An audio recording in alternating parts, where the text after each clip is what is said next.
What's good, YouTube? You know what it is, man. Chicago, Chicago. Was that Sinatra? Well, Chicago, drops another one. Didn't do a video last night because at this point in the season, it's like, what breakdown matters, right? You gotta understand the scenario, man. All right, you got a team that's just pretty much out of the playoffs. I don't know if they've been mathematically eliminated yet. I gotta assume they're very close to that. But they're realistically, just not going to go to the playoffs like at all. Okay, you got the Seattle Storm, just coming off a crazy game against the Lynx. That was very important for them. That was got a lot of natural attention. Skylar Diggins looking like a crazy old witch, right? Just going crazy in the game. And all of that stuff that went along with it. Those who followed WNBA, this is nothing new to you. All right. So, Chicago Sky clearly are just at a crossroad. Maybe is the word you want to use for it, where it's like you're realizing, okay, it's kind of over with. Pretty soon the hammer is going to come down, perhaps on someone. Could be the coaches. It could be GMs. It could be no one. It definitely will be a lot of players who won't be returning. It's a lot of that going on, right? So to try to get these players to come together and just play great basketball towards, is unrealistic. Do some players have personal pride and do it? Sure, it happens sometimes. Do some players come together in order to play spoiler? Sure. But the Chicago Sky team not really looking to do any of that. You could tell just by the energy, the way they were playing.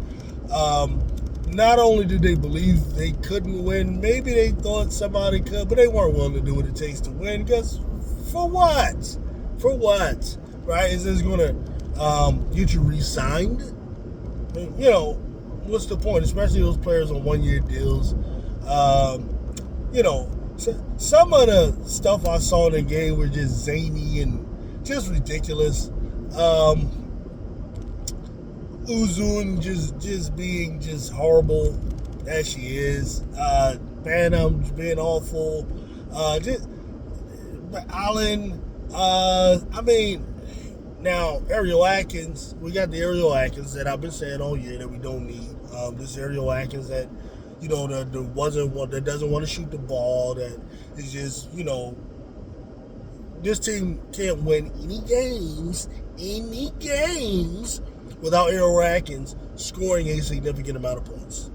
Period. Okay? Been saying that all year. And pretty much is ruled true. Games where Ariel Atkins kind of goes off, is when they either win or have a chance to win. Games where she, lollygagging. I don't know. Last time I checked in the fourth quarter, somewhere she had somewhere around 4 points.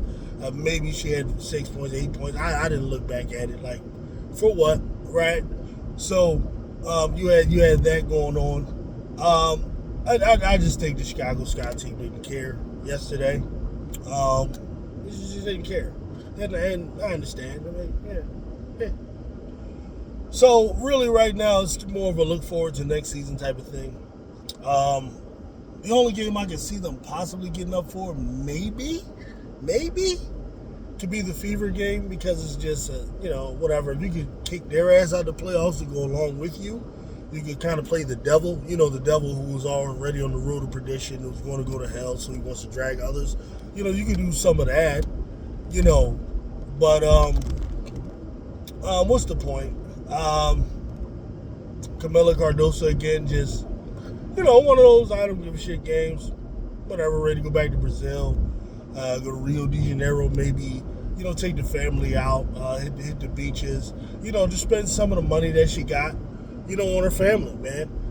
So they'll be happy. Have a, whatever you do in Brazil, which is a place I do want to visit one day because, there's some beautiful things over there, So I think it was more so that sort of thing. I think that's on all their minds. Kid Nurse got the most money she's ever gotten. She like, shit, I'm going to see if I go ahead and spend this money. Some of it, And then, at the same time, Kid Nurse is thinking, damn, maybe I can give me one more. I can rob another team for one more contract close to this. Or if not, let's see what the CBA does. And maybe if I can ride the bench, maybe I can just grab one more contract somewhere. Similar, probably thinking with Rebecca Allen. Uzun probably won't be playing for another team again because that's how horrible she is. Rachel Banham, I don't know if she has any more years left on any type of contract, but this should be pretty much the end of Rachel Banham. Unless she's like the 13th person or 12th person, whatever it is, on someone's bench. So you could just tell in their faces that these were the realities they were kind of looking at.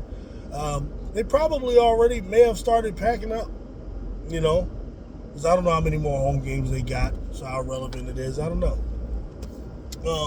Angel Reese was there at times, very spirited. I mean, she probably only knows one real way to play, and that's go. She was horrible at the free throw line, though, which shows, mentally, that's usually when you're a decent free throw shooter and you go up there and you're just missing half of them, that either, your arm, something wrong with your arm, or you're just not focused, and I think there's a little bit of both, but I think it's more so she just wasn't focused. She's horrible from the free throw line. And then the number of turnovers, I think Gabby Williams is ready to break a turnover record. Steals record, and Chicago definitely had it. She was stealing the ball all over the place. Skyler was stealing the ball. I think it was almost like, I think they may have had the most steals ever in in the history of the franchise, maybe yesterday. That's the time to do it against Chicago. They are turnover masters. I can't imagine that there's a team that turns it over more than Chicago. So there's that. And I don't know. I don't know what to say about Chicago Sky. Other than if they're smart, they'll go a completely different direction, and they will clean house. Jeff P already kind of showed you, what he's able to do and what he can't do, and that his vision of what a team should look like is bad. So there's a couple things you should look at. Number one, with a GM, right? Is he able to make deals, and can he get me the type of players that you need to win? And then the other thing you should look at is, what is his vision of a team that wins? Because GMs have different visions. Like, for example, when you have, say, Joe Dumars, for example, when he was a GM of the Pistons, when they revived the Pistons back in the early 2000s, you can clearly see his vision. His vision is a defensive team, right? And so it's why he got the perfect defensive coach, Larry Brown. He got the perfect type of point guard, Chauncey Billups. He got the perfect role players, around him who could score and also play the type of defense. Once they kind of added Rasheed Wallace, to go along with Ben Wallace, that was kind of the end. Meaning that was all they needed, and he brought it into fruition. Okay. Jeff P., if you ask him what is his vision, I don't know. I think his vision is 3-point shooters. 3-point shooters kind of all around the perimeter, play more of a 5-out type of style. I think he believes that games are won and lost at the 3-point line. This is a prevalent belief in this age, so it's not that crazy and strange, right? But, the question got to be asked, okay, unless you're going to trade Angel Reese and Camila Cardoso, the question has to be asked, what do you think best fits around them? Is shooting part of it? Absolutely. I think every team has to have a couple of, shooters that are 40% shooters. Why? Because what they do is they more so offer a lot of space that you need for your bigs. Okay? But those 3-point shooters also got to be, at least reasonably good passers. They have to have reasonably good IQs as well. It can't be just a shooter. Right? We saw that with Banham. Who was an okay shooter to me. I don't consider her elite, but whatever. Now, if Chicago Sky thinks that that's what they want, then maybe Jeff P. is the guy, right? But then the second thing you got to look at is he able to build the type of team that you want? That's the thing. You have different types of GMs, man. I remember the Sixers had the GM guy. I forgot his name, but he was the guy that that had started the process or whatever. And one of the problems with him was, though he was able to get a lot of draft picks through the process and all of that crap, he still couldn't really get players because he had bad relations with other GMs. Other GMs don't like him, don't trust him, and so on, right? So that's the other problem. Whereas when we brought in Elton Brand being a former player and who had good relations, especially with teams that he used to play for. He was able to get, players like Tobias Harris from the Clippers. He was able to get players like Jimmy Butler, stuff like that. Those type of relations and stuff, matters. So I think the Chicago Sky, they should look for a GM that's able to make things happen. I don't know why you went with Jeff. What has he done? I don't know. You need a person that can come in and make deals happen. Now you want the person with the right vision for the team. I believe Chicago Sky should go the route of being a defensive team, right? Because the identity of your best player, Angel Reese, right now is defense, rebounds, defense. Okay, you should have some defensive players around her. Ariel Atkins is a decent start if you're able to keep her, right? And the same thing with Camila Cardoso. Camila Cardoso could be a very good rim protector. Not an on-the-ball defender, but a good rim protector, 6'7", get you some tough rebounds, get you some tough points on the inside. I think she could be dominant on the inside with the right distributors, in the right system. I think the type of players they need a combination. Shooters, slashers, defenders, players that can get their own shot. It's a lot of work to do. They really need to clean house. It's horrible over there right now. You're still going to have Maddie Westbelt, who you picked up, and also Haley Van Lith. Now, they got to decide, what do they think of these players? Matter of fact, you know what I would do if it's me, I'm bringing in someone else for Jeff P. I'm bringing in somebody that can make things happen. I would look into, say, Elisa Leslie type, or I would look into, I don't know. See, I'm not as familiar with the W as some people are, but I would look ideally for a person that would have good relations with the other GMs around the league and a good relations with players that players like, and get that person to lure people in. You have to somehow convince this league that this isn't the old Chicago Sky, that there is something different here. And I don't think Jeff can do that. Jeff, I don't think he's able to do that. This has been, I think, shown already.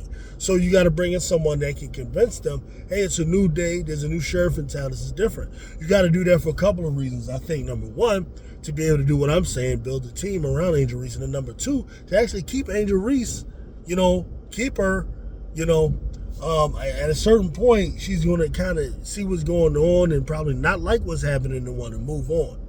Those are the things you got to consider. So I will look at all of that. And if it's me, I'm moving on from Jeff. I'm bringing in someone here who can get those relations and who has the right vision for what would be the best type of team to have in Chicago, identity-wise, play style-wise. A team that is going to resonate with the fan base, all of that. Those things you got to consider. And then let that person bring in their vision of the coach that is going to make it happen. That's going to make it happen on the field, on the court, Because right now, I fear they roll out this same stuff next year. It'll be more of the same because I don't see Jeff being able to get any real impactful players in here, especially players that have a choice to go elsewhere. And then it's obvious, if he can't get any of them, he doesn't know how to pick between the rest. When you have an Odyssey Sims available, but you go and get Uzun, for example. You got Ariel McDonald out there, and you go get, these different players. Like, you got to get somebody that knows what they're doing. He hasn't shown me he knows what he's doing. And that's just me, man. So, you guys, man, just let me know what you think. So, I'm out, man. I got to get ready for this week coming up. We got Eagles coming up. I'm gonna talk probably a little bit about Penn State, who was able to win against a trash team yesterday, Arch Manning, and some other topics like that, man. So I'll get with you all. Peace out.